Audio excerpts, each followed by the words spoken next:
Hey, well, welcome to the Mrs. R Relevant Daily Draft Podcast. We are live.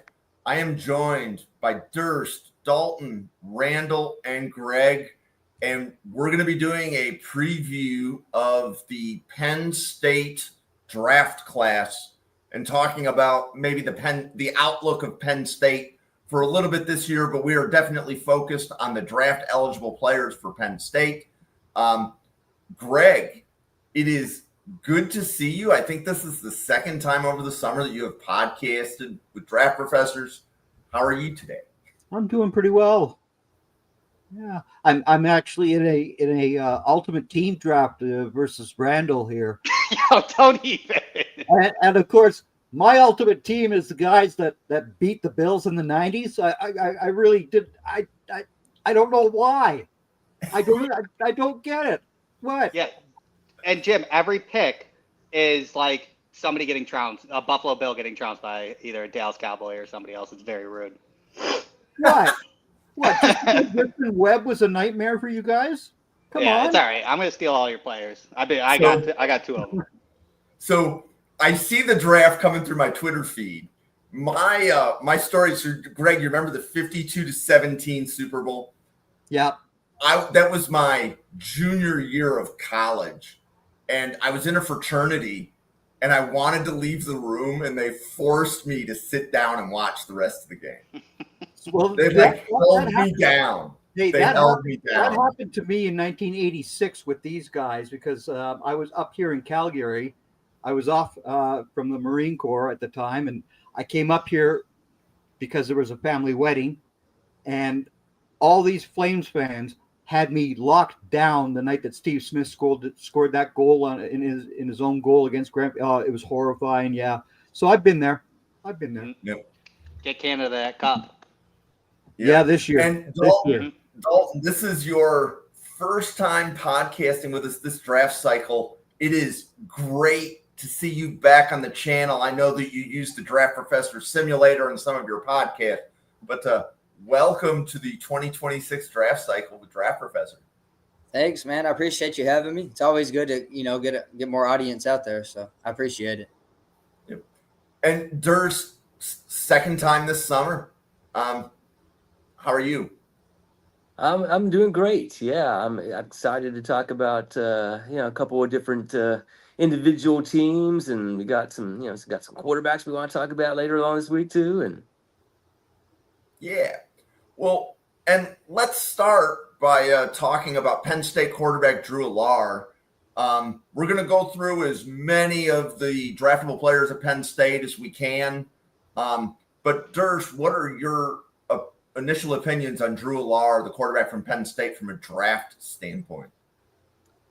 yeah, I'm pretty excited about him. I think he's a lot of what the NFL wants and desires. We got that sort of prototypical size, height, weight, arm strength perspective. He's got a long way to go in terms of development. So I'm glad he decided to go ahead and come back to school this next year. He obviously was eligible for the 2025 class, but I wrote down Allar represents what most NFL teams are looking for. He's a traditional pocket passer with a clean mechanics, easy arm strength, and he flashes some Roethlisberger-like escapability and physicality as a runner. So I hate to use, an NFL Hall of Fame. Actually, I guess not Hall of Famer, but potential Hall of Famer Roethlisberger. He's got a little bit of that when he's got his running style. He can push some people to the ground, give a little bit of stiff arm. He's not Josh Allen runner. He's certainly not Lamar Jackson runner, but he's got some physicality to it. I said that his downside might be more like a Sam Darnold, a guy that has to, go to a second team, maybe a third team, because, maybe he flames out. But he's got the traits that somebody's willing to take a second shot at him later on down in his, in the career. So I think, really good arm strength. He's got some sack avoidance. He's got he's only had, let me see if I can write this down, but he's only had like 10 sacks, I think, in his whole, no, I'm sorry, 37 sacks, but then 10 interceptions and 9 fumbles in his career so far. So he takes care of the ball. He went from basically being very timid during his sophomore year. His first season as a starter, he was kind of timid. He started his career with a FBS record 311 passing attempts without throwing an interception. But most of his sophomore year, he seemed like too timid, too scared, more of a check down kind of guy. And he's developed a little bit more confidence, but he just needs to have more confidence in this hopefully re-upped wide receiver crew he's going to have. That's been his biggest issue, was his wide receivers at sophomore season. There weren't any wide receivers there, and that caused a lot of issues for Allar. Allar is certainly going to be a quote-unquote first-round eligible quarterback. I don't give guys ratings before the season starts. I don't do I don't go from 1 through 15 at every position. No, I don't do that.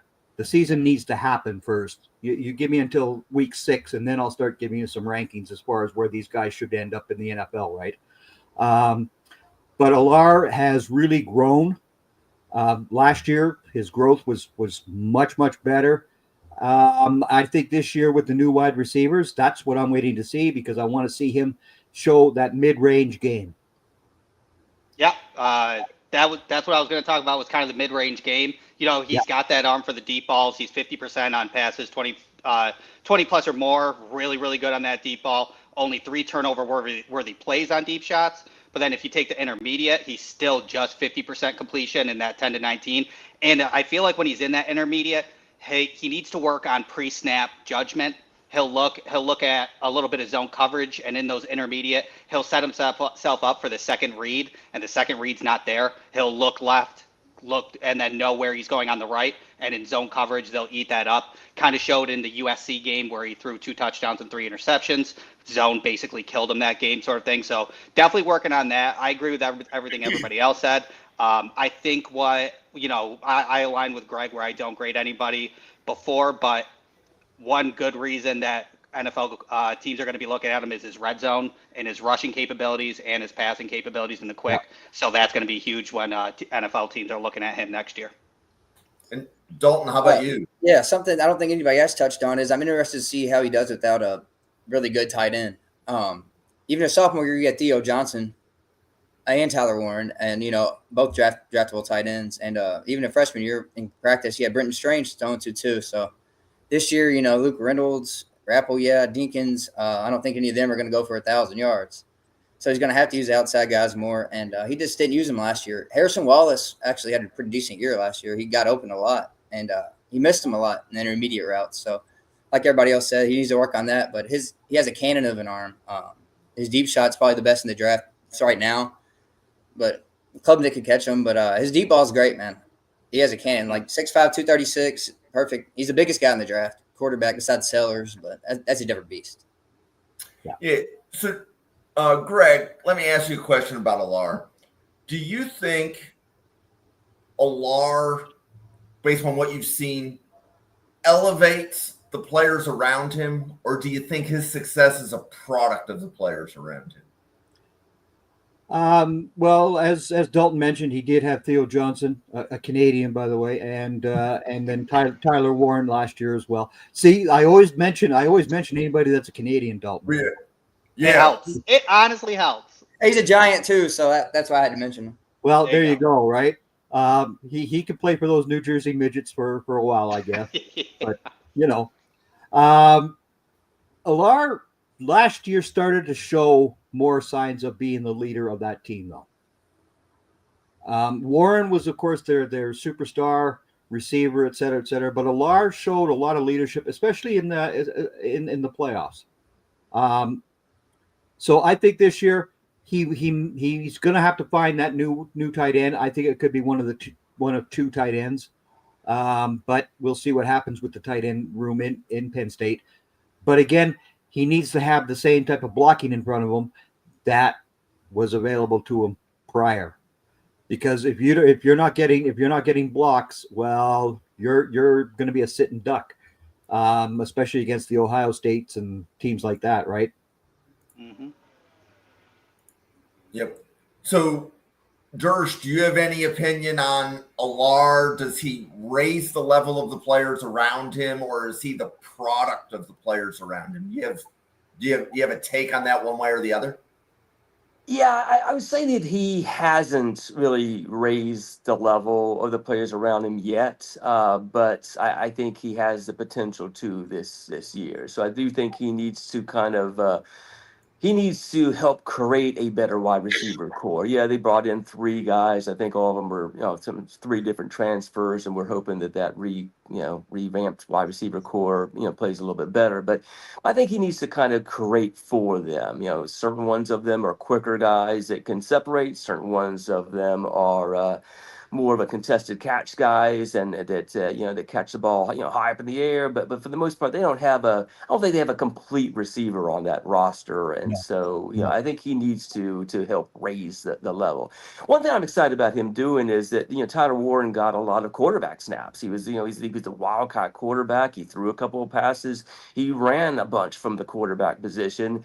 And Allar's a big guy, so I mean, I kind of like to see him do a little bit of the, maybe a little bit of Josh Allen type of, take a page from the Buffalo Bills playbook, and maybe do a little bit of Buffalo Bills Josh Allen runs every once in a while in the Penn State offense. That would be nice to see. Okay.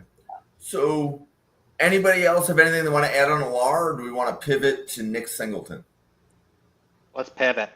Yeah, So- let's pivot to Singleton and the other running back. Yeah. So, Randall, how high do you have Nick Singleton right now? I have him in top 50. So as you know, with Greg, I don't really put those monikers on him yet. But I start with top 50, and then if you're absolutely incredible, you're top 25. I have him in top 50. I mean, he's a 5-star prospect, 6'1", 226, big guy that runs really elusively and has really good hands.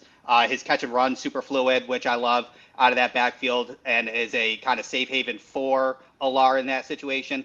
But he's a good zone runner, a good gap runner, so that'll help in the NFL. Got great contact balance. It can legitimately bounce off people. I believe it was the Oregon game. He had that bounce off and 12 yards in the front, and he literally just kind of took 2 steps back and gained an extra 50 yards. 10% of his rushes go for 15 plus, which is impressive in that. So 1 out of 10, he's exploding.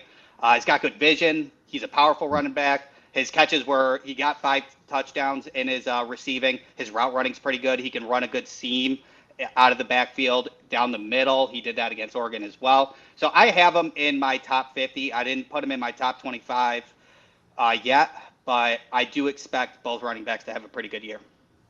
Absolutely. Singleton is going to be the lead back, so to speak. He's going to be the guy that the offense actually goes through, is going to be Singleton until Allar can discover what his receivers can do. And if he can find those receivers in that middle ground, that 14 to 20 yard route, that needs to happen for Allar. He can't just go 35, 40 yards down the field all the time. That's going to be the key there. But Singleton is definitely going to be a very sought after running back for the NFL.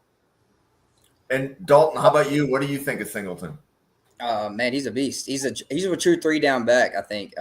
41 catches last year, and at 220 pounds, that's rare to see.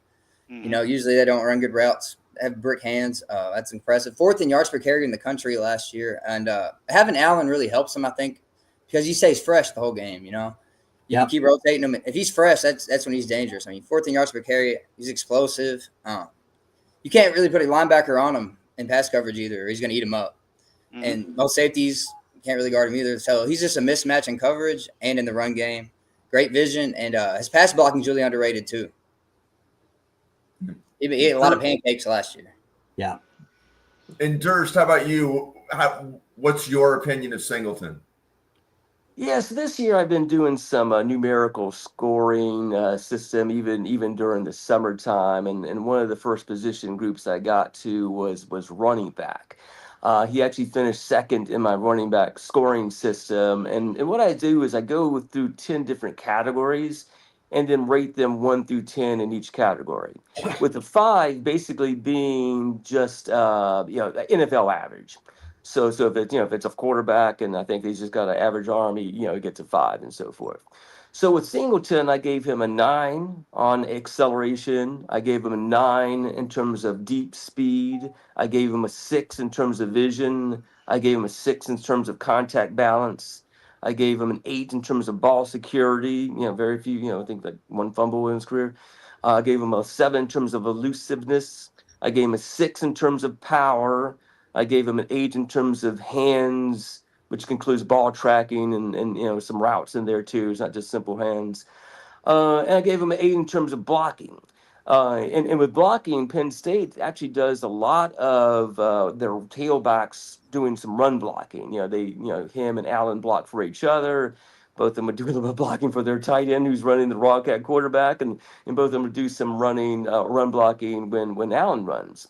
So, overall, I have him as my second ranked running back going into the summertime over the summer. About 15 running backs I've graded so far. So I'm really excited about Singleton, size, speed, and probably going to get a huge combine bump, even if he, even if he had a mediocre season. He's just gonna blow up the NFL combine at the end, and it all goes away. Okay, so Randall, I'll throw this one to you. Better Heisman Trophy candidate, Drew Allar or Nick Singleton? I mean, Allar, positional value when it comes down to it. I don't think either is going to get it. But I'll go Allar. I mean, based on I think Allar is going to figure it out with taking control and being the number 1 guy this year, sort of thing. And I do agree with Durst that he will get those design runs now, especially in crucial moments, 3rd and short or 4th and short, when he has to convert that first down, and that'll go a long way. And Greg, how about you? If you had to say which one's going to be let's say, higher in the Heisman voting or have the better season between Singleton and Allar? Well, the Heisman, as you know, is now a quarterback award for the most part, which drives me up the deep end. And especially last year with the way that the young men from Boise State played. I think Allar would probably be, again, like Randall said, the guy because of the positional value would be the guy. But I think Nick Singleton is going to be the leader of this offense. I think he's going to lead. Yep. And you saw where I was going with the question, because I think the Penn State offense goes as Singleton. Right. They're from an explosive play standpoint, they're going to be able to get a lot out of the running game. Dalton, How about you? If you had to pick between Singleton and Allar for the Heisman, do you have any thoughts there? I'm actually going to go with Singleton. I just don't think Penn State – I mean, you got those 45 touchdowns on Heisman as a quarterback, right? He threw 24 both of his first 2 years. He'd have to double it almost to be a Heisman contender at quarterback. You got to throw for at least 40 touchdowns. That's 16 more than last year. If Singleton can have close to like 1,000 receiving somehow, which I don't think he will, but somehow. That'll do it. Yeah. I just don't think – I can't see Allar throwing for 40 tuds. Yeah, that's fair. No, that's fair. And but that's also the Penn State offense. It is not a passing offense. Happy Valley is a place you run that football. It's just like South Bend. You run the football. That's the bottom line. There was a reason I asked the question the way that I did, right? Because while the Heisman is a quarterback award, I do think the way the Penn State offense is designed, Singleton's in the conversation. Like, Durst, what do you think between Singleton and Allar for the Heisman? Yeah, that's tough. Like, I think there's going to be a lot more productive quarterbacks than Allar. Now, I think Singleton, even though he's the lead back and much more explosive than the other guy, I do think that there's going to be enough split carries that I really don't see either one of them being top 10 in the Heisman trophy balloting. But I might go with Singleton just in case he ends up just having so many explosive runs and so many. He's a kickoff guy also, and I just don't think. I think other quarterbacks are going to far outplay Allar in terms of on the college level. Even though I think he's going to be in one of the top quarterback prospects at the end. So we can take the sound bites from this portion of the podcast and we can replay them in January and see how right or wrong any of us. Let me add something. Let's say Drew Allar goes for 750, 800 rushing with 10 touchdowns. He already, last year he had 419 and 6. Yeah. Add 250, some crucial touchdown, game winning, maybe rushing touchdown, things along those lines. Against the Buckeyes. He needs to beat the Buckeyes. Yep. I mean, that's 100%. the bottom line. Yep. So the next offensive player I have for Penn State is guard Vega Ioane. Yeah. So, Greg, how well did I do on that name? You did pretty well. What's his full name, Greg? I don't have his full name. Is it there is. You're right, Randall. There's a longer spelling. Yeah. Vega is a nickname. Yeah, Vega is his nickname. I don't have Oleva Vega. Oleva Vega. Yeah. Oleva Vega.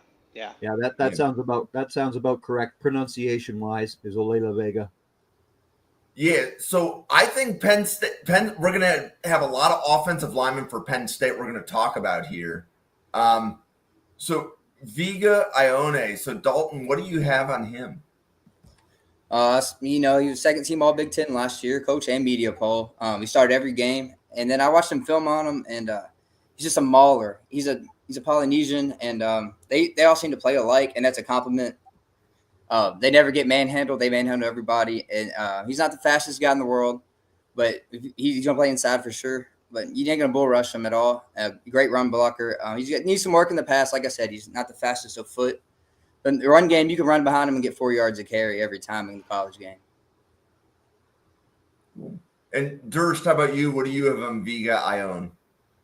Yeah, I didn't pay a lot of attention to him. I think Penn State every single year has a wide receiver I think is going to get drafted, and they never get drafted. And Penn State every year has got an offensive lineman who I don't think is going to get drafted, who gets drafted really high. This could be that guy. And so Randall, he's a powerful, thick kind of guy that can run block, and probably going to go a little higher than I ever think would.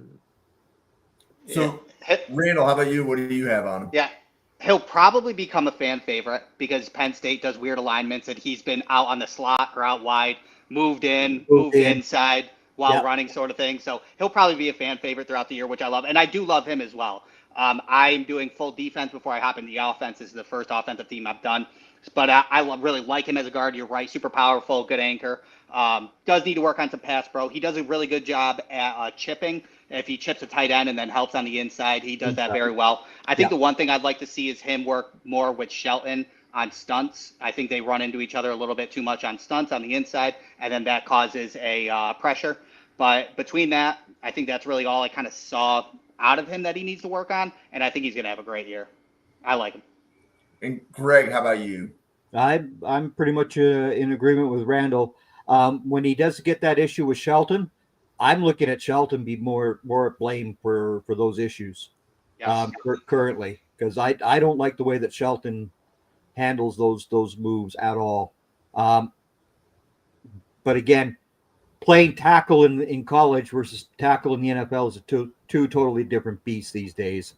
But again, Ioane is going to be a solid guard. I've got him, going in early day three right now. He could move up to day 2 quite easily. Okay. And then, Greg, you mentioned Drew Shelton. He was the next player on the list. So what do you have on Shelton? Shelton is a decent pass blocker. But again, as Randall was discussing, he sucks he really does. But again, I didn't say that. But no, well, he really does at that spot, right? And for sure. That's something that needs to be cleaned up. And again, that happens when he goes to see a tackle coach before he goes to the draft and after he gets drafted. like a Duke Manyweather down in Dallas, or several other offensive tackle gurus that are out there now. That needs to be cleaned up. His run blocking is very good, but again, we'll see where Shelton ends up developing. Dalton, how about you? What do you have on Drew Shelton? I agree with the part that he has a lot of work to do. I think he's really athletic. Yeah. So that's the upside play with him. If you want to go through the growing pains that he's going to have, and with the helping out and all that, it's going to happen. So he's more of a developmental guy right now to me, just because of his athletic ability. One start last year, but that 1 week he was Offensive Player of the Week. That says a lot. Durst, how about you? Yeah, I've actually got a lot more to say about Shelton, and it sounds like I've got some negatives, I got some positive, but because we've been crapping on him this whole show, I'll start with some positives.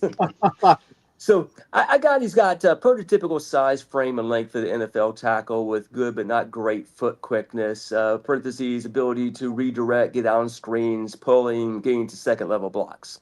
Good ability to anchor versus power, possesses strong grip strength to latch to secure defenders. I think everybody might disagree with some of my positives there, but I'll get to the negatives now. So more of a finesse blocker.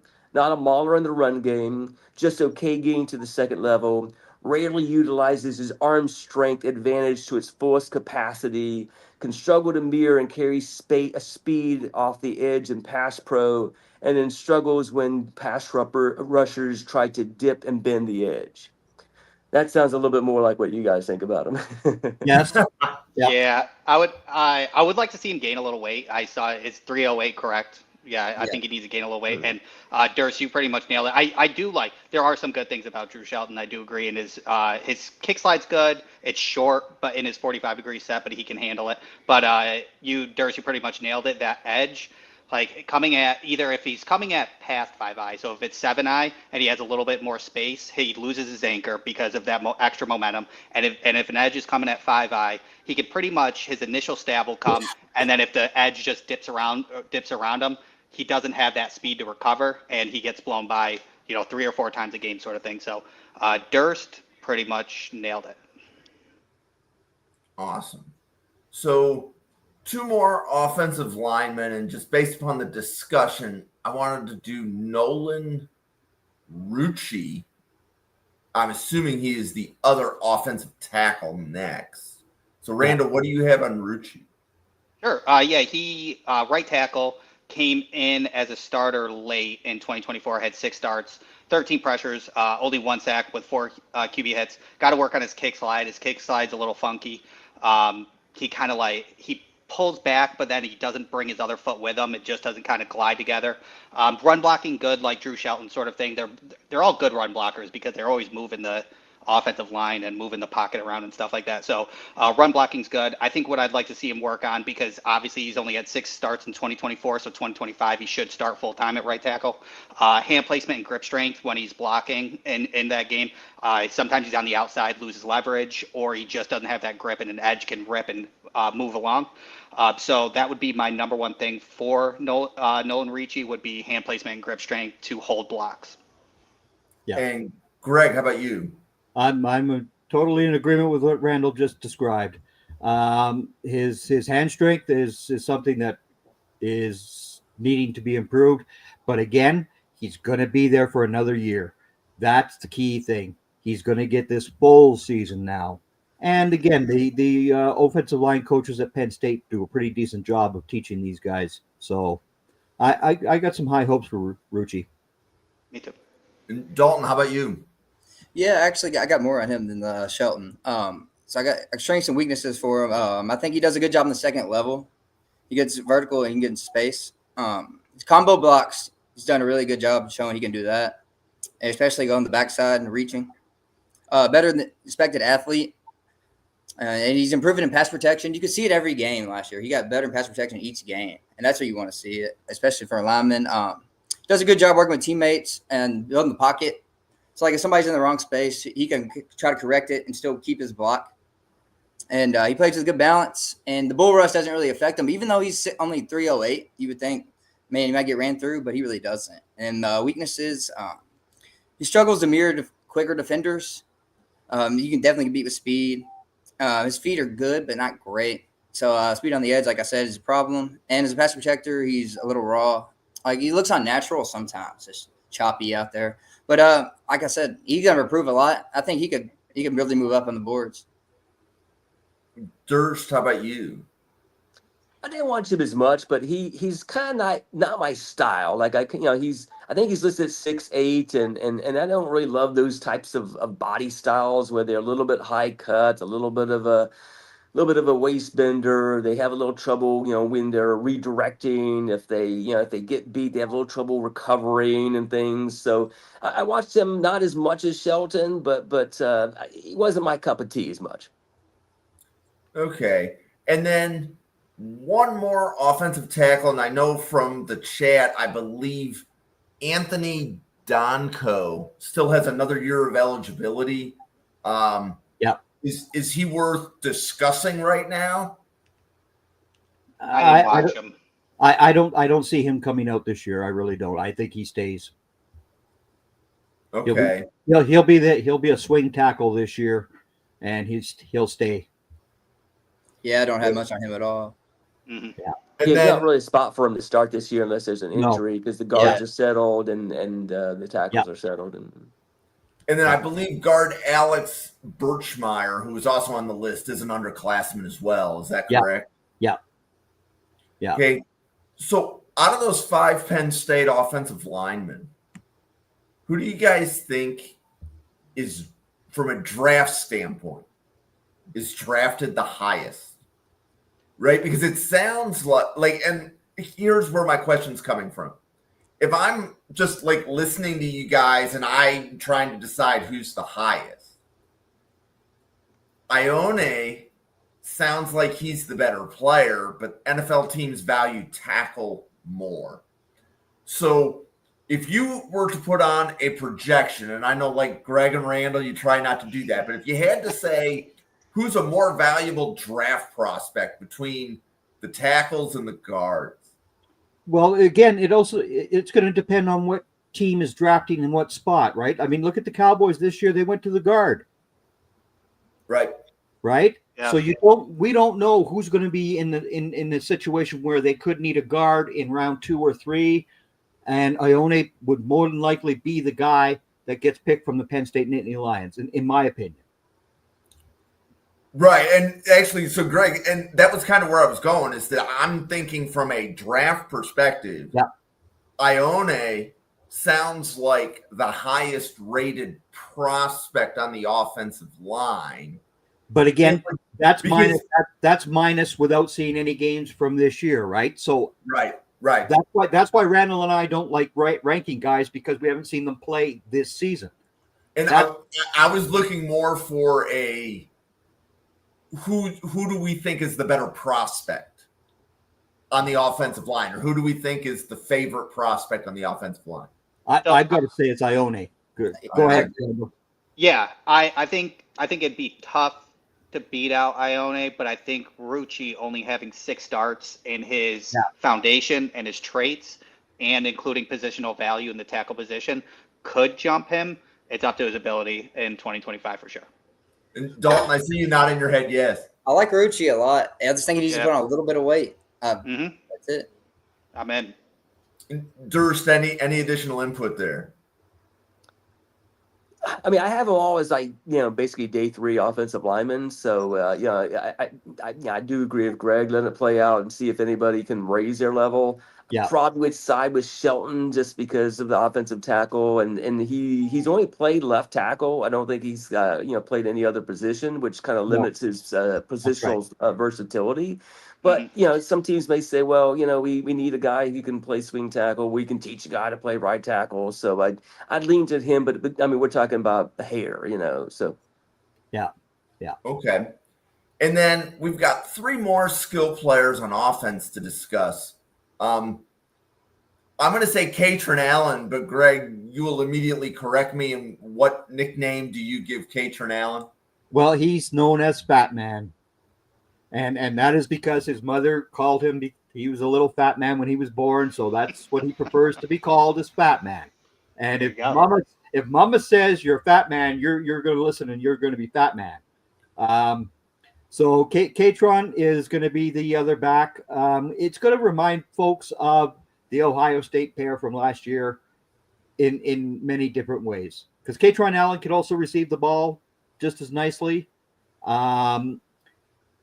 Is he as good explosively? No. As Singleton, I don't see that. But again, Kaytron is going to be that guy who can come in on first down to third down. It doesn't matter. Just like Singleton, they can both play 3 downs. And again, with Penn State using their 2-back system, they're both going to be used. Yep. I mean, I used bowling ball like 4 times, but I should have just used fat man the whole time. But yeah, I mean, 5'11", 200 pounds or 220 pounds. I love that. 4-star prospect. 75% of his yards were after contact. That's impressive. 15% of his runs are 10 yards or more. He had back-to-back 100-yard games in the conference championship and the bowl game. That big time moments. The only thing I'd like to see him kind of work on is maybe his vision at the line of scrimmage. Sometimes you see him kind of take that left into the pile instead of in the open lane. Just work on some vision stuff. That's why you got a whole another 2025, and it's going to be like Ohio State last year, where the two will be neck and neck for who gets drafted first. So you kind of took my point there with his vision. I think he just likes to run into guys a lot. Yeah. Yeah, well, he likes to play like a Derrick Henry. He wants to pound a linebacker. He wants to pound on a safety. So that's a different type of carrier than Singleton is. Singleton doesn't want to be hit as much. But again, these guys who do like being hit and maintain that contact balance are key guys in the NFL. Mm-hmm. Yep. Oh yeah, I agree. I mean, I'd have got him slightly behind Singleton. I don't think it's a huge difference. Just a little bit more elusiveness in Singleton's game, and that's about the only difference, really. Durst, how about you? Because compared to those 2 Ohio State backs, Quishon Judkins, I don't care the way that he puts his head down when he's running that football. He's going to get popped, and he's going to hurt that. He's going to get hurt because he runs with that head down too much. Yeah. You notice that as well, right, Randall? Yep. Yeah. Whereas Henderson, no, I got no issues there. But these 2 guys, neither one of them are going to be a bad NFL running back. Durst, what do you think? Yeah, I've got a big difference between the two in my rankings. I know their statistical seasons have been very similar over the last couple of years. In fact, coming out of their sophomore years, I think some Penn State fans would say, "Hey, this is Penn State's number 1 running back." But I feel like there's a big play speed difference between the two and explosiveness. And Dalton, you may like this. Part of my notes said that more likely to run into defenders and get around them. Bottom line. All 4 of them. Yeah, so basically I wrote down good size and frame with leg drive to drag multiple tacklers. Allen's at his best running between the tackles, weaving his way past defenders. Plays with an aggressive, tough demeanor, can take the hit and not lose his base. Penn State shows a lot of 2-back formations and asks the running backs to block about 20% of the time, or run block about 20% of the time. So I like him. I just like him as a 5th-round kind of guy. So he could be the hammer while somebody else is the lightning. In this case, Singleton. In the NFL, it might be some other players the lightning to his thunder. So one of the things that I'm observing, right? So at this point, there's 4 of you. A 5th draft professor covered the running backs as well.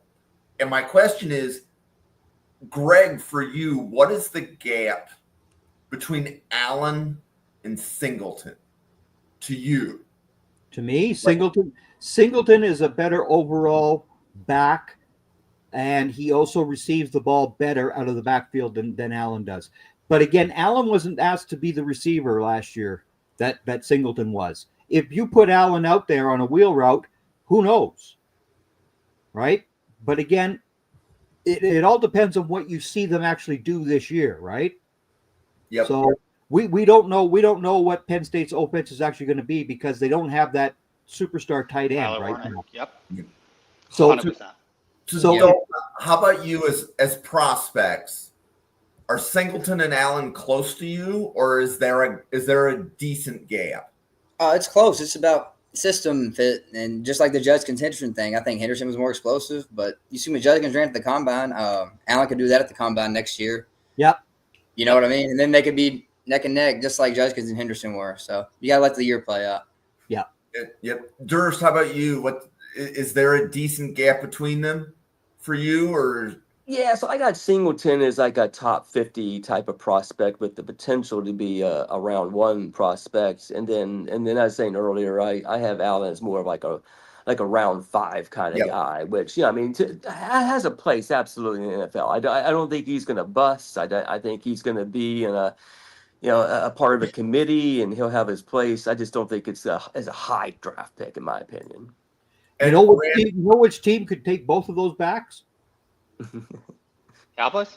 No, the Houston Texans, because they need running back coming up this year. And just like they did with the Iowa State wide receivers this year, they could take both of these guys and keep them together. There you go. I can make the argument that could be Buffalo too.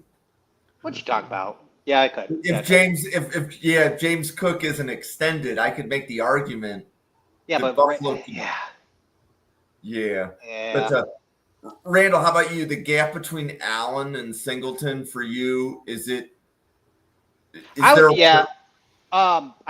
agree that I believe I'm more towards Greg than I am Dalton. I don't think they're neck and neck at the moment, but I think 2025, it's just as prospects, I would say if I were to like create a board, it'd be maybe like a 20-25 place gap. Okay. And which is pretty close. I mean, that's really that's gross. Yeah. When you're talking about running backs, that's not a huge gap. Say whereas Durst has Allen down in the 5th round. A couple rounds. I've got him earlier. I've got him going like in the 4th, just because of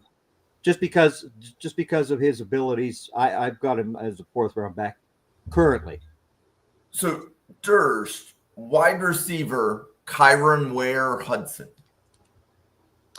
Yeah, so an exciting, contested type of catch guy. Of course, he had one of the best catches of the 2024 college season when USC played LSU at the beginning of the season. I should start with that. So he's a USC transfer. We kind of alluded to this earlier, but Penn State completely overhauled their wide receivers. They got a transfer from Penn State. From Syracuse, one from USC, and one from Troy. This is a guy that probably thinks a little bit better of a pro prospect than the other guys.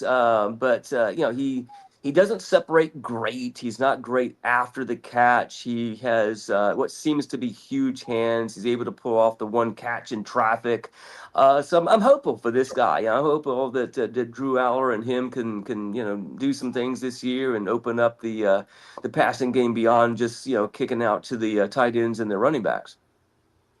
I hope he can get more targets this year. USC last year went through 8 or 9 receivers. They had 8 or 9 starters basically. He's transferred in and out, and he just didn't get a lot of targets. He's a freak athletically. It looks like on tape. He was always open. He just didn't look at him his way a lot. I'm excited to see him be a number 1.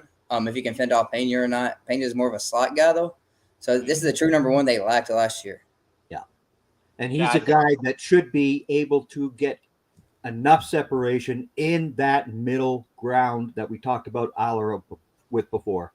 If Allar could find this guy 14 yards down the field consistently, that is going to be a big key thing for the Nittany Lions offense, because then they don't have to rely on Nick Singleton out of the backfield. They don't need to just run that football. If Penn State can open up that offense with Ware-Hudson, that's going to be a big factor for the Nittany Lions. See, and that's a good season preview for Penn State, Greg, right there. As you know, Penn State is my number 2 team. My number 1 team will be next week, but there you go. And Randall, what do you have on Kyron, Ware-Hudson? Yeah, I agree with Durst, and I agree with Dalton in the retrospect of more targets is going to make him a much better wide receiver when it comes down to it. But I do agree with Durst that his separation is not that great. I think his contested catch was really, really good when it came in with his big hands, but he didn't create much separation on it. So his big hands contested catch situation, his athleticism is what helped that. So work on some press man, work on a little bit of zone. Sometimes he sits right where the zone defender is. Just find that open space, maybe 5 yards back to make it easier on him. That's pretty much all I got for him. I mean, he's actually a good blocker on the outside with his 6'1", 205 frame, so he can block as well. But Penn State should do him well. I do believe he'll be wide receiver 1. Trevor Pena, kind of hit or miss. Devontae Ross, obviously, he's just a speed guy. But work on press man and get some separation at Penn State. Yep. And Randall, you want to briefly touch on Pena? I know that he's maybe more of a gadget or slot guy, but yeah, I mean, 6 foot, 184 went to Syracuse and now is going to Penn State because Fran Brown would not pay him the money. If everybody saw the video where he said he wouldn't pay a wide receiver $2 million, that was Trevor Pena. But yeah, Dalton was right, 80% out of the slot. He almost had 1,000 yards with 9 touchdowns. Good contested catch rate. Very twitchy and shifty. Slants and crossers are, just like that quick slot guy at 184. Not a great natural separator. Double moves is his bread and butter for separating if he needs to use that for go routes. Had a great game against Miami, and that's what you kind of want out of Trevor Pena constantly. All the other games, I do agree with, with the chat that we talked to. A lot of his touches are manufactured. A quick curl on a soft coverage to get 7 yards to make it a short second down. Things like that, where he did have that increased his production. But Penn State obviously uses a lot of flats, a lot of quick outs for Drew Allar, so he will get those touches as well. So his production will be there. So when it comes down to evaluating him at the end of 2025, his tape is going to be much more important to look at to see where he lands. Yeah. Okay. Did any of you have a chance to watch Durant as well? From Troy? The Syracuse transfer. Oh, Pena? Yeah, I watched Pena. Yeah. Pena. Oh, Pena. I'm sorry. I said Durant. Yeah. I thought you were talking Yeah. about defensive Defense. Yeah. Sorry about that. I think Pena actually in this offense, he could be their X factor just because he could replace the tight ends they had the last few years, in my opinion. The huge downs where you have to have a little 5-yard slant or whatever. I think he can separate, and that's his game. So I think he might put up similar numbers as last year. Yeah. Just because he could be the go-to. I got just a couple of little notes on him. So, this is actually from during the season of last year. But I wrote down special team return specialist having a breakout year at slot receiver in 2024. He was actually a freaks list guy a couple of years ago, but the speed wasn't given. It was more about some weight room things and his 40-inch vert. But they didn't give for a wide receiver that's undersized. I thought they would give a 40 time. He's limited route tree, and I wrote down his yak was not what is expected, but what I would have expected from him. So, yeah, I mean he might be an end of the roster 6 wide receiver with some special teams ability. Okay, and then the last offensive player that we have for Penn State is the tight end who has never caught a pass, Andrew Rappleyea. So do we just want to say he is a blocking tight end and we're hoping to see him run some pass routes if he wins the starting job? That's pretty much the ball game Yeah. because there's nothing to see him catching a football out there. We Yeah. know he can block, but yeah. To quote the famous Bill Sparks, he's the best blocking tight end at Penn State. So, Yes. Yeah, I saw that today. Yeah. quick, does anybody have anything on Devontae Ross? Because I know we're going to move to defense, but he went over to Penn State, correct? Yeah. And this is like his 3rd NFL draft cycle, pretty much. So people thought he was coming out sophomore. Now, last year he was in there. Now this year. He's quick. I think his route running's pretty decent. I wonder if he will do anything, and he'll be on special teams too. Well, he will be Allar's deep threat. Yeah. That's where he's going to be making his cookies. I think he's probably going to be more of a special teamer though at the NFL level. Okay. So he's a former Troy guy. So do you think Yeah. better or worse than Tez Johnson? I think he could end up being a little bit better than Little Tez. Mm-hmm. He's little too. We got some I know. little guys coming out of I know. Troy. 5'11", 161. He had a really good game against Iowa. He had 142 yards, 2 touchdowns, then he returned a punt for a touchdown. That was impressive. That might have been what got Penn State looking. Well, it's definitely his return game. Yeah. Okay. Why don't we take a minute and pause for a commercial break? Greg, you want to introduce yourself to the Draft Professor audience and let them know how to find all of your content? Okay, well, I'm Team MBS Media. I am a draft analyst for Team MBS Media. I've been doing that for 3 years now. I write various articles there as well. I also host a program on Saturday nights called The Final Word.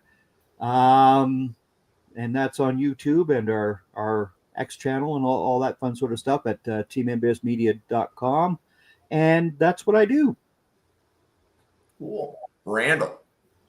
Yeah, you can find me at Randall Slifer on Twitter and Blue Sky. I try and interact with everybody that responds on there, put up videos on there as well. And then I do podcasting with Draft Professor with Jim. A lot of it I'll be, I think, on Wednesday nights. And then I try and flow anywhere I can sort of thing. And then I'm also on Team NBS Media as well. I am part of the Draft Central as well with Greg, which I enjoy very much, and I can't wait for this year. And I write there Arkansas Razorback stuff, Buffalo Bills, and then everything in between.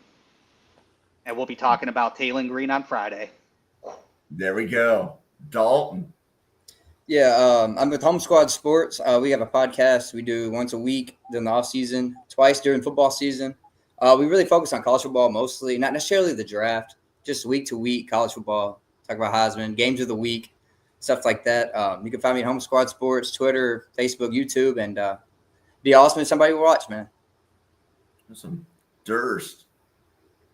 Yeah, you can find me at Durst NFL Draft on Twitter /X, and I'll post a bunch of threads and some scouting reports, some draft profiles, and like I said, I've been working on some numerical scoring systems for positional based and so forth. But I'm hoping to be on the Draft Professor all year now.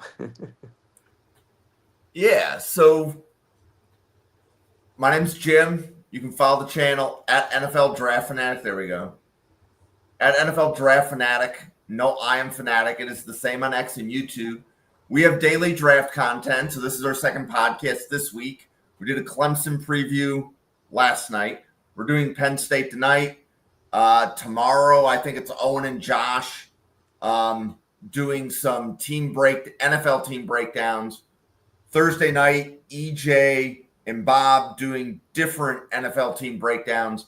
And then as Durst and Randall alluded to, we are breaking down quarterbacks starting on Friday night. So Bill Sparks in the chat, Randall, Durst will be breaking down 5 quarterbacks. And then once they finish the quarterbacks, they will be discussing any related draft topic that they choose.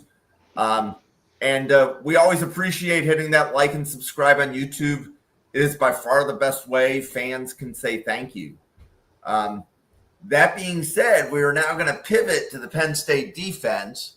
And there's a few players we should be paying attention to. Cornerback A.J. Harris. Let's make him the first Penn State defender we talk about. So, Dalton, what do you have on A.J. Harris? Oh, he had a great sophomore year. Third team All Big Ten as a sophomore corner. Great frame, 6'1", muscular build where you can put more weight on if he wants to. His press, he's great at the line of scrimmage. Really hard to get off his press. Great route recognition skills in the zone. Run support's great too. It's really rare to see in corners. Great coverage skills. Use that one or the other. It looks like he has both already at this age. So I really like him as a prospect. He could be overly physical right now beyond 5 yards. But that's something you can fix this year, not a big deal. And over aggressiveness sometimes in jumping routes, but that just means he's ready. So it's things he can fix are his weaknesses, and I think he can rise up the board a big time this year. Durst, how about you for A.J. Harris? Yeah, so he's a true junior. He's a 4-star guy that was the nation's number 3 ranked high school cornerback who signed with Georgia and then transferred to Penn State. Got 15 starts as a sophomore last year. So as his pedigree, he's got the traits you're looking for. He's got the size, he's got the speed, he's got the arm length. He should pass all the the NFL Combine data points and so forth. I'd like to see some development from him. Of course, he's just a sophomore last year, so I'd like to see him read coverages a little bit better. There's a few, I don't want to say bust, but I mean, there was a few, assignments that didn't look so pretty last year. So, he's got some ways to go, but I think he's got the profile that can go really high in the draft. So I would have him at this point as a top 100 prospect, kind of until proven otherwise, just, based on traits and some pretty, hit and miss trait, but enough hits there to make me optimistic. Randall, how about you for AJ Harris? I agree. I believe right now he's in my top 100, looking to move up, sort of thing. He's good at man coverage. I think he's got a good back pedal. He's got some good fluid hips, a little bit high hip, but he doesn't really affect him that much. He's got a good cut on the inside to run a good trail route on a crosser. All those are really good. He's got good traits. 2025 definitely dependent.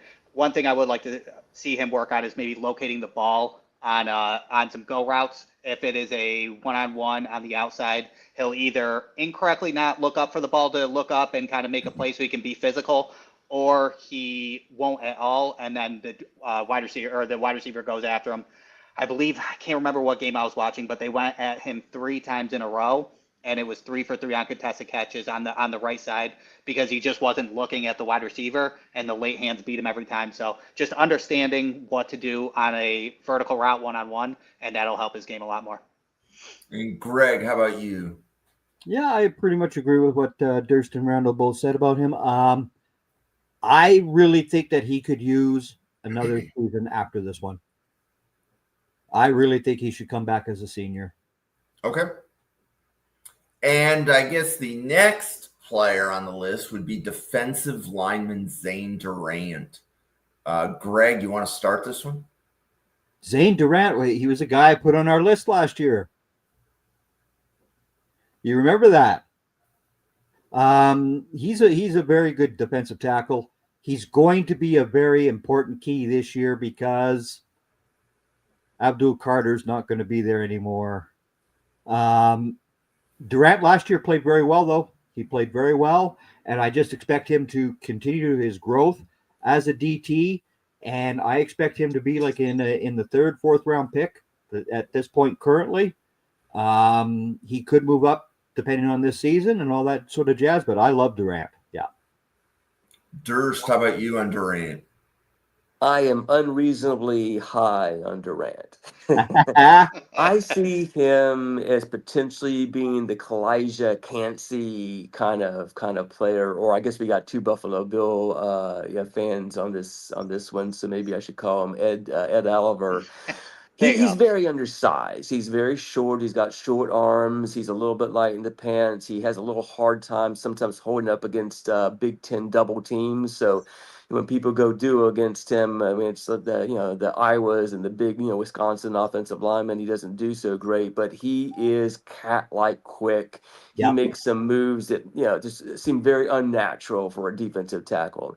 These are the kind of guys I think they either occasionally, every 3 years, you get a 1st round guy, but then the rest of them end up being like late, 3rd or 5th round guys and stuff. So, like, I was not as high on Aeneas Peebles last year, who could be seen as kind of a similar type of archetype. But to me, I'm unreasonably high on this guy. I have him right now tentatively as a 1st round kind of guy, with the hope that he'll fulfill the promise that I think he can. Yeah, and Randall, what do you think of Durant? Yeah, so I'm a lower situation sort of thing, but I understand that 2025 is pretty pivotal for him at this point. It's all, I feel like if we're considering him as a 1st round, it's all about his traits and his upside and his ceiling, which I will keep at bay until I see it in 2025. He needs to work on his tackling. He has a 20% missed tackle rate, so he needs to work on that. But he's an athletic freak. 4'6", 640, a 4.44 shuttle, 10-foot broad, 660-pound squat at 290 pounds. Very, very impressive. He has all the athleticism and the tools. He does just need to put it together. 3 sacks, 7 QB hits, only an 8% pass rush win rate, 11 tackles for loss, which was very impressive. He does work the behind the line of scrimmage in the run game well. I do like that. He does have some flashes of good tackles. He had a monster 5-tackle game against Ohio State nonetheless. So he's got it. He just needs to be consistent in those regards and increase his pass rush. And then I'll start having a top 50 conversation. Yep. And Durant is a player that I had identified as high variance even before this podcast, right? So as draft professors, as we dive into the draft class, we will spend more podcasts talking about players where somebody says round 1, somebody else says round 5. Anytime that I see that, that's good content to understand how does somebody evaluate the player and why does somebody interpret the evaluation one way or the other. I think that's awesome draft content. Like I live for that. So Durant, I had identified just from reading the group chat. I could tell this is going to be a player that we will be talking about for the next 10 months. The next player, defensive end or edge, Dennis-Sutton. So Randall, you want to kick that one off? Yeah, edge, got to take that edge spot in Penn State. Senior, 6'5", 266 pounds. Really good stats as a junior. 13 tackles for loss, 9 sacks, 2 forced fumbles. Had an interception in coverage that was really, really good. It was zone. Played the flat, but backed up into the intermediate and stole that ball. Really good interception. 13 QB hits, 14% pass rush win rate. He does have all those tools.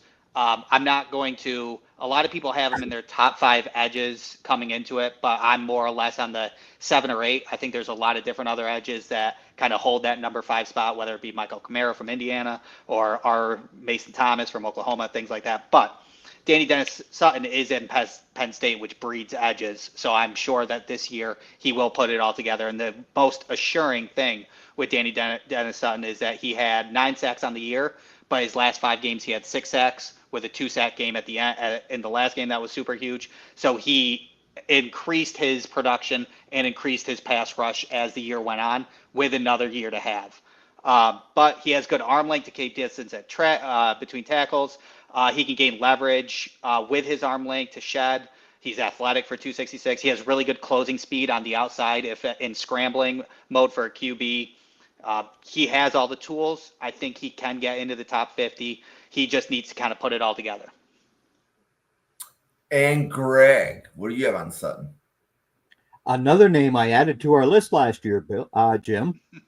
Yes. Dennis-Sutton is a very good edge for the college level right now. But as Randall mentioned, he needs to develop a little bit more. And again, that was the reason why he came back to play as a senior. He knew he wasn't going to be in the Abdul Carter range last year. Okay, that's all fine and dandy. But this year, he's going to be the key guy coming off the edge for the Nittany Lions. And we've seen the numbers from these guys over the years. They just get better and better and better. So Dennis-Sutton, I could see him going right now. As Bill mentioned in the chat right now, I've got him going to round 3, but he could move up to round 2 quite easily. And Durst, how about you? What do you have on Sutton? Yeah, I also have him in round 3, and I actually thought I'd be like the lowest on this guy. He he was a 5-star guy that made a couple of freshman All-American teams as a true freshman, as a rotational player behind some really good Chop Robinson and Isaac Isaiah was it? Odessa Isaac, yeah. Yeah. And so, but there always seemed to be something missing with this guy. There was I haven't quite been able to figure it out, but there's just something not quite explosive enough, not quite this enough. It just, whatever it is, I just haven't quite been able to put my finger on it. But there's something that's not quite, adding up to his, 5-star freshman All-American, next Penn State pass rusher, edge guy. So I'm excited to see what this year has, but I have him as a 3rd round, kind of wait and see. I'd be surprised if he was a day 3 guy. I think he's going to make a top 100, but I don't have him really sniffing the 1st round right now. Yeah, Okay. there's that points of game, and correct me if I'm wrong. There's points in games where you kind of just watch. You're like, oh, that was super easy for the tackle. Like, is that kind of what you see? Yeah. I mean, so he's just Yeah. sometimes he seems very blockable, and of course other Right. times it's like, oh, then there we go. Just inconsistent. And of course, he had that big interception where he was like covering. I think he was a running back, but he was at the playoffs that he came out and had this like stretched out interception. It was super impressive, but yeah, you just don't really see enough big plays from the guy. Okay. So we've covered, I think, all the offensive players and the defensive players that we have high. I'm going to list off a number of defensive players, and then you guys, when it comes to your turn, highlight the players that you like or what you want to see. But we have cornerbacks Elliot, Washington, and Zion Tracy, linebacker Amare, Campbell, safeties Zakee, Wheatley, and King Mack, linebacker Tony Rojas were the other players that I had on the Penn State player list. So, Greg, any of those guys jump out to you? Zakee Wheatley, because he plays the free safety spot for the Penn State Nittany Lions. And of course, as Randall knows, safeties are the smartest players on the field. Right, Randall?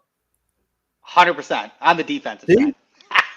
No, they're the smartest players I'm just kidding. of all football. Yes, I agree. Yes. Zakee Wheatley, 6 foot. He's just a little under 200 pounds. I think he will be a very solid NFL type of a safety. He needs to improve a little bit in terms of his running ability to stop the running game. But again, he's playing more free safety than the strong. But again, as long as you're a safety in the NFL, you got to be able to stop that running game. Yeah, to quickly piggyback off that, I really do like Wheatley as well. I think he's going to be an NFL safety. And if I'm not mistaken, he's actually 6'2" as well. So he's got a little bit of, he's tall for safety as well. But he has good closing speed. He can bait, sticking in the middle and hitting the outside. And he does need to work on the defending the run, but he does recognize when he needs to come down. And he did have a tackle for loss against Riley Leonard. That was super impressive. He had 2.5 tackles for loss on the year, but one of them was Riley Leonard by himself, getting him down on the ankles when he was running to the side. So he has it there, and I'd really like to see that happen in 2025. But I am a big fan of what he did in his redshirt junior year. Yeah. Durst, how about you? Anything on any of those other defensive players that you want to point out? Yeah, I like Zion Tracy. He was Penn State's 4th cornerback last year, and we actually talked about him when I did a podcast with you, and we did the potential slot nickel defenders, and I had Zion Tracy on my top 5 there. But he got some experience both at the outside and at the slots, but he's penciled in to be the slot guy this year. And then I think he's physical, he's feisty for his size, he's got some special teams ability, some return skills. When he gets his hand on the ball, doing the interceptions, he can do some damage, and very sticky in coverage, click and close ability, loose hips, able to sink and turn. So yeah, I'm really excited about him as a full-time starter this year. Okay. And Randall or Greg, any other defensive players on Penn State that you guys want to mention? Yeah, go ahead, Randall. Yeah. I think that I'll do 2 quick because I know Greg can probably talk about both of them. I think Elliot Washington in a starting role this year is going to look really good. I think he's got good traits and a good foundation. I think his his footwork is really, really good. His back pedal is great. He knows how to force leverage, and he hangs tight on receivers. Does a really good job at following the QB while in zone coverage. He's going to have this starting job on the outside because I believe Zion Tracy will be in the slot. And he had a 46% reception rate, 5 PBUs, 1 interception. I think he's going to be really great. And then Amare Campbell coming over from UNC over to Penn State. He has great pass rushing ability. I mean, he could take a lot of what Abdul Carter, now obviously he won't be an outside linebacker, but some of that pass rush he has in Amare Campbell coming from UNC, 72 tackles, 11 tackles for loss, 2 batted balls. He always has his hands in the air if he's pass rushing, has a forced fumble, only has a missed tackle rate, 9.5. He's speedy, closed it. His coverage is not good, but he's got everything else. And one other guy, Dominic DeLuca, the middle linebacker for the Nittany Lions. I've got him definitely being a special team player to begin with, develop and proceed from there. But when you play middle linebacker for the Penn State Nittany Lions, you can play football. That's the bottom line of all of that. At SMU, he had 2 interceptions, 1 was a pick 6. Yeah. Awesome game for him. Yeah. Okay.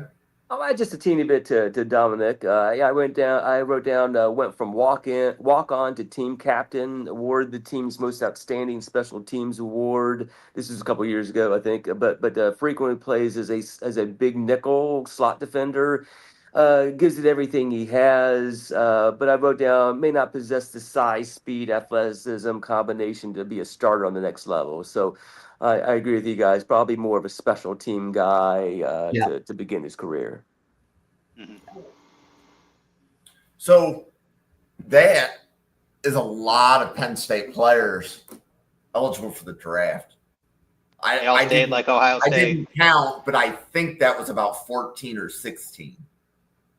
And by the way, the 5-year average for Penn State is 6.6 players drafted. Yeah. As far as I can tell, their all-time record was 13 players drafted, and that was in 1987. Nice. Good pull. That was the Shane Conlon year. I think that was the national title team. Yeah, that was the team that beat Miami, Greg? What's that? The 1987 Penn State team. Yep. That was the team, I think, that won a national title. Yes, it was. Denny Testaverde's team. Yeah. Yep. Hey-o. They beat those god awful Hurricanes. Yes. Yeah. Yes. And they had already been ripped off of a previous title just a couple seasons before as well. So Penn State should have at least 2 more national titles than they actually do. But again, that went into some politics and all that other fun sort of stuff. But we don't have time for all that. Last word, Saturday nights. Yeah, the final word. Final word. I'm sorry. Yeah. So Dalton had some computer problems. His PC finally kicked back on. He just wanted to say he was sorry that all that ended abruptly. So that goes to show, don't podcast on battery power. Yeah. Yeah, but you need to be plugged in. Yeah, but we just went through, like I said, a lot of Penn State players, and we at Draft Professor will be doing this. We're probably going to be able to cover approximately 32 college football teams.